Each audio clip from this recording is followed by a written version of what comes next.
Yeah, once again Basera here. So today we have a wonderful product with us, which is Povidone 5% powder and of course Povidone ointment. So guys, Povidone is in form of powder. It used in a various where you see the lot of wounds. It care about all these things. So it's called an antiseptic and also is work as a disinfectant agent. So it is used for the treatment and prevention of infections in the wounds and cuts.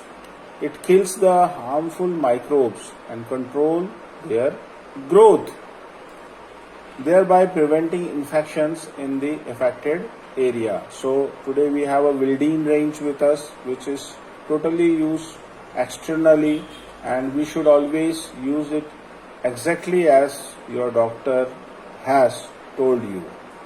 So I request you, so in treatment and prevention of wound infection, please just see Vildine and this Vildine 20-gram tube.